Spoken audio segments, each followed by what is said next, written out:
ओम श्री परमात्मने नमः। ओम नमो भगवते वासुदेवाय। ओम नमः शिवाय। अध्याय 7 की पावन कथा में हम आज सुन रहे हैं केदारलिंग और करपति की महिमा और इसी के साथ राजा शशि बिंदु के पूर्व जन्म का वृतांत। देवी पार्वती ने महादेव जी से पूछा कि हे भगवान, आपने जो यह कहा कि पहले करपति का दर्शन करें, इसका क्या कारण है? क्योंकि वह तो आपका सेवक है। स्वामी के पश्चात ही सेवक का पूजन हो, यह सनातन धर्म है। तब महादेव जी देवी पार्वती से कहते हैं कि हे पार्वती, प्रभास क्षेत्र में सोमेश्वर देव के रूप में जो लिंग रूपधारी सदाशिव विराजमान हैं, वे इंद्रियातीत पुरुषों के द्वारा चिंतन करने योग्य हैं। उनके वाम भाग में वराह रूपधारी भगवान विष्णु और दक्षिण भाग में प्रजापति ब्रह्मा जी विराजमान हैं। द्वापर की संधि में कलयुग प्राप्त होने पर स्त्री, मलेच्छ, शूद्र तथा अन्य पापाचारी मनुष्य भी भगवान सोमनाथ का दर्शन करके शीघ्र ही स्वर्गलोक को चले जाते थे। बालक और वृद्ध सभी उत्तम गति को प्राप्त होते थे। यह देखकर इंद्र आदि देवता मेरी शरण में आए और हाथ जोड़कर मुझे बोले कि हे भगवान, आपके प्रसाद से यह संपूर्ण स्वर्ग मनुष्यों से भर गया है, अतः अब हमारे रहने के लिए कोई दूसरा स्थान दीजिए हमें। जिनके लिए भयंकर कुंभी पाक सजाया गया हो, रौरव तथा शालमली आदि नरकों का निर्माण किया गया हो, उन्हें स्वर्ग में स्थित देखकर यमराज ने अपना व्यापार ही छोड़ दिया है। तब मैंने उनसे कहा कि हे देवताओं, मैंने चंद्रमा की भक्ति से संतुष्ट होकर चंद्रमा से यह प्रतिज्ञा की है कि प्रभास क्षेत्र में सदा मेरा निवास होगा। मैं अपनी कही हुई बात किसी प्रकार से पलट नहीं सकता। जो लोग मेरा वहां दर्शन करेंगे वे निश्चय ही स्वर्गलोक में जाएंगे। हे पार्वती, यह बात सुनकर देवता भय से व्याकुल हो गए और तुम्हें वहीं पर खड़ी हुई देखकर हाथ जोड़कर तुमसे बोले कि माता, तुम ही हमें आश्रय दो। और यूं कहकर वे तुम्हारी स्तुति करने लगे। देवता बोले कि हे देवेश्वरी, तुम्हें नमस्कार है। हे जगदम्बा, तुम्हें नमस्कार है। कमल के समान नेत्रों वाली हे देवी, तुम्हें नमस्कार है। स्वर्ण के सदृश गौर आकृति धारण करने वाली हे गौरी, तुम्हें नमस्कार है। जगत की सृष्टि और संहार करने वाली हे महेश्वरी, तुम्हें नमस्कार है। हे शंकर प्रिय, तुम्हें नमस्कार है। काल का भी नाश करने वाली हे कालरात्रि, तुम्हें नमस्कार है। हे गिरिराज कुमारी, तुम्हें नमस्कार है। हे आर्य, हे भद्रे, हे विशालाक्षी, हे त्रिलोक सुंदरी, तुम्हें नमस्कार है। तुम्हें रति, धृति, श्री, स्वाहा, स्वधा, सती, दुर्गा, मति, मेधा, पृथ्वी और सर्व स्वरूपा हो। तुमने इस संपूर्ण चराचर त्रिलोकी को व्याप्त कर रखा है। नदियों, पर्वत शिखरों, समुद्रों, गुफाओं, वनों, मंदिरों तथा मुनियों के आश्रमों में भी तुम्हें विराज रही हो।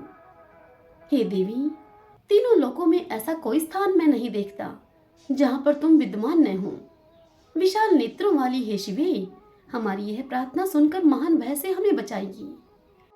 आगे महादेव जी देवी पार्वती से कहते हैं कि हे पार्वती, इंद्र आदि देवताओं के इस प्रकार सत्वन करने पर तुम करुणा के वशीभूत होकर हाथ मलने लगी। इससे गजराज के से मुख वाला एक मनोहर कुमार प्रकट हुआ, जिस कुमार की 4 भुजाएं थीं। तब तुमने देवताओं से कहा कि हे देवगण, मैंने तुम्हारे हित के लिए इस बालक को उत्पन्न किया है। यह बालक मनुष्यों के समक्ष सब प्रकार के विघ्न उपस्थित करेगा, जिससे कि मोहग्रस्त होकर वे सोमनाथ का दर्शन नहीं करेंगे और अपने पापों के कारण नरक में जाएंगे। इसके बाद गजानन ने तुमसे विनय पूर्वक पूछा कि माँ, मुझे आज्ञा दो, मैं तुम्हारी क्या सेवा करूं? तब तुमने गजानन से कहा कि बेटा, तुम प्रभास क्षेत्र में जाओ, जहां सोमेश्वर लिंग के रूप में महादेव जी सदैव निवास करते हैं। वहां रहकर सोमनाथ की रक्षा करो तुम, जिससे कि मनुष्यों को उनका दर्शन न होने पाए। हे देवी पार्वती, तुम्हारे इस आदेश से गजानन वहां पर गए और सदा वहीं पर स्थित रहकर मनुष्यों के सम्मुख विघ्न उपस्थित करते हैं।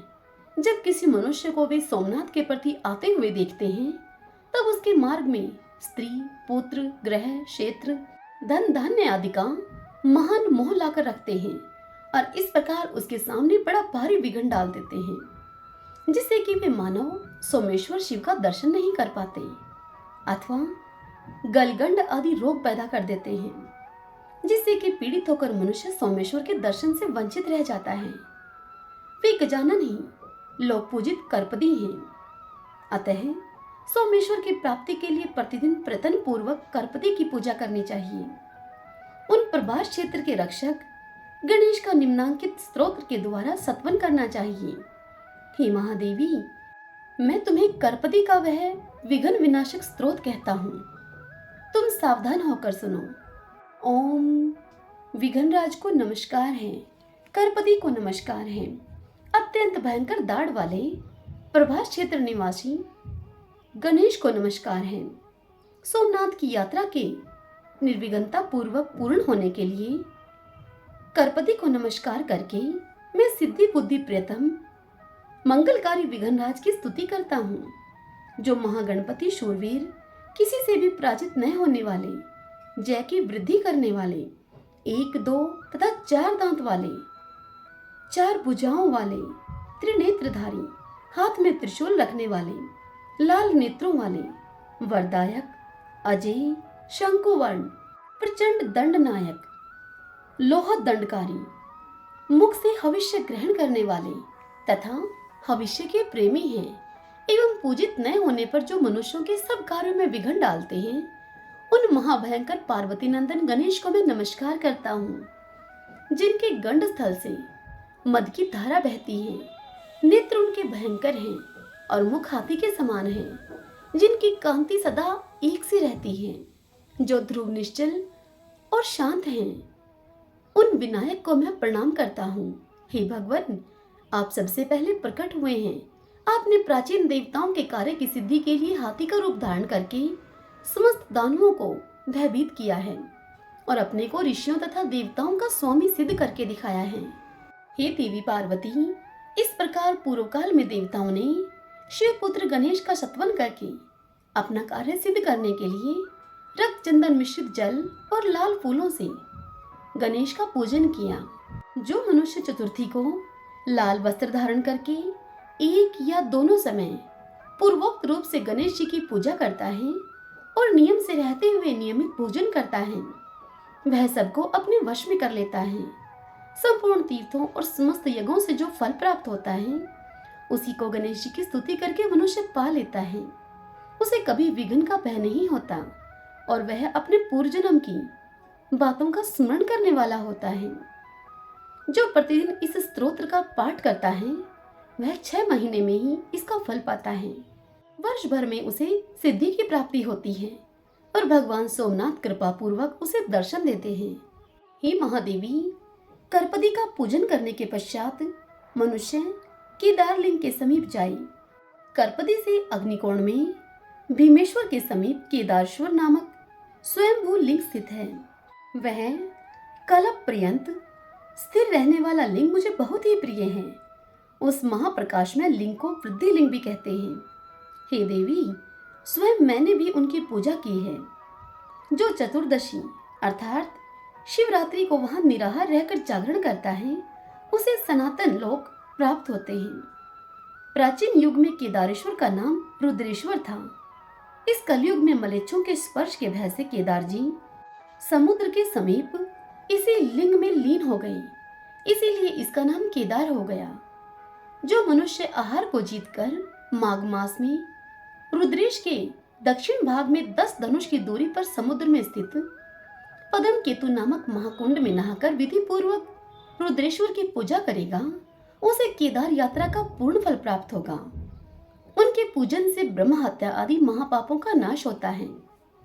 प्राचीन काल में शशिबिंदु नाम से विख्यात एक चक्रवर्ती राजा थे। उनकी पतिव्रता स्त्री उन्हें प्राणों से भी अधिक प्रिय थी।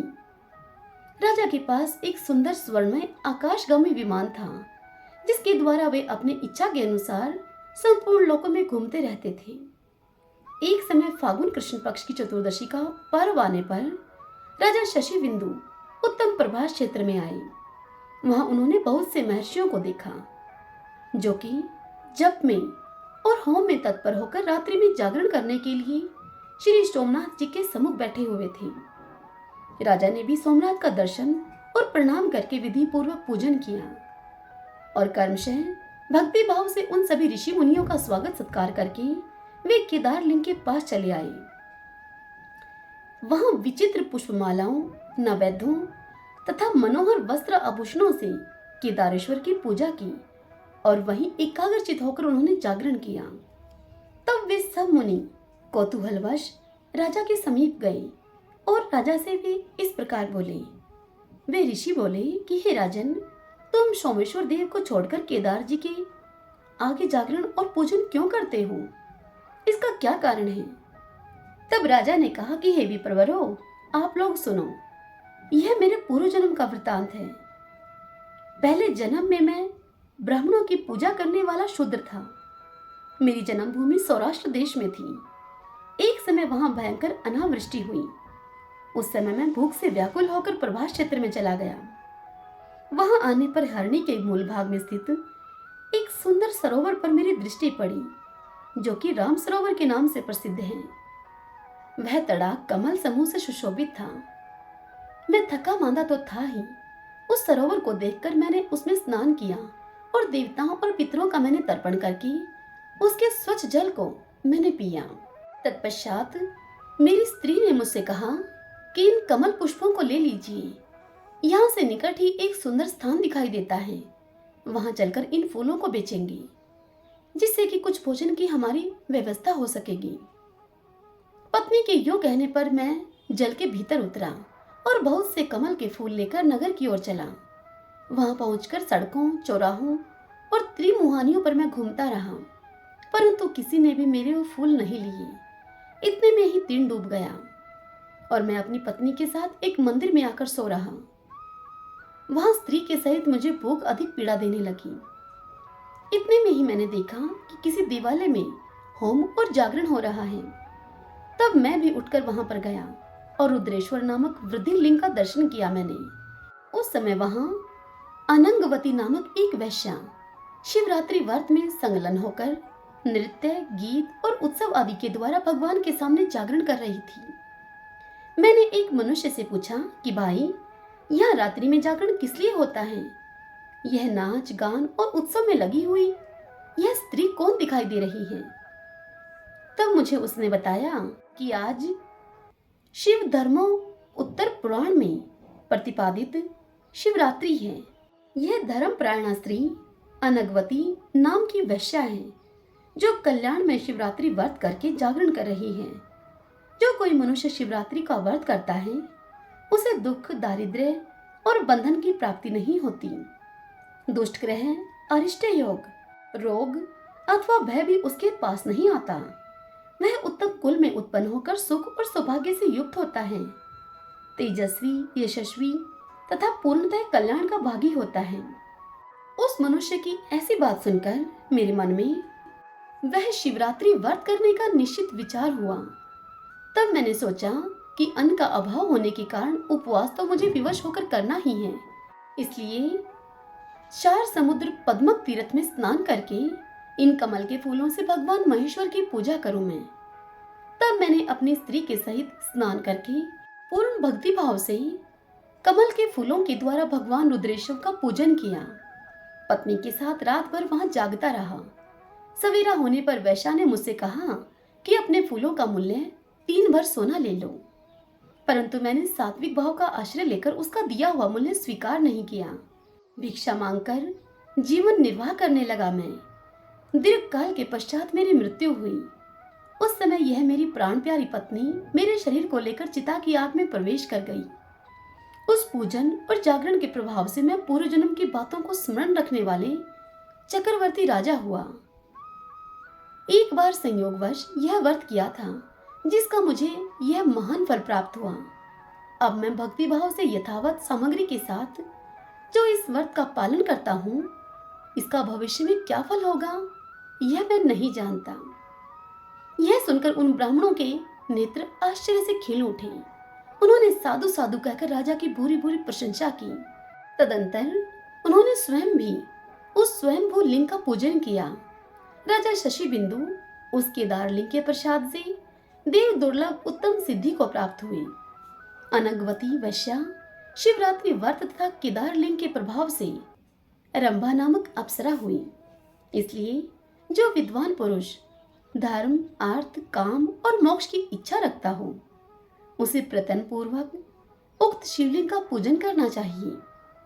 हरि ओम तत्सत। ओम नमो भगवते वासुदेवाय।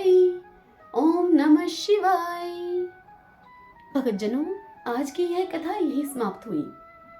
कल के अध्याय में हम सुनेंगे श्वेत केतीश्वर आदि विभिन्न शिवलिंगों का महात्म्य। हरे कृष्णा।